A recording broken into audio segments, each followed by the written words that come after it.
My wife and I were out for a date night. We decided to come down to the beach. A gentleman, must have been about 70 years old, come jogging past with a life ring in his arm. And he was muttering something and heading towards where these people had been playing earlier.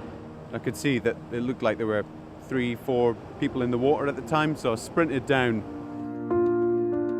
I saw that the female who was floating in the water, I thought she's close enough certainly for my range. And knowing that the Coast Guard was going to be another 10-15 minutes, I did the only thing that I felt was right at the time and entered the water. And there was another chap, a member of the public, who was getting in the water as well, but he was starting to look a bit exhausted and he was asking me to go in with him. And I don't know what it was, but I thought, no, I'm not going to get in. And I just stayed and I threw life rings to the people that were in the water. And one managed to get to the little boy. He was clinging to his mum at the time.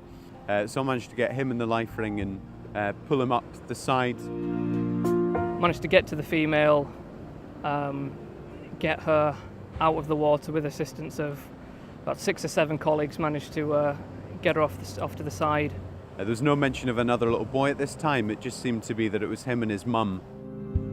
The little lad, he was so far out by the time I'd got myself out of the water that I didn't feel that I was in a position to go back in and get him, and certainly my colleagues felt the same, and unfortunately we needed to wait for the lifeguard to come and get him.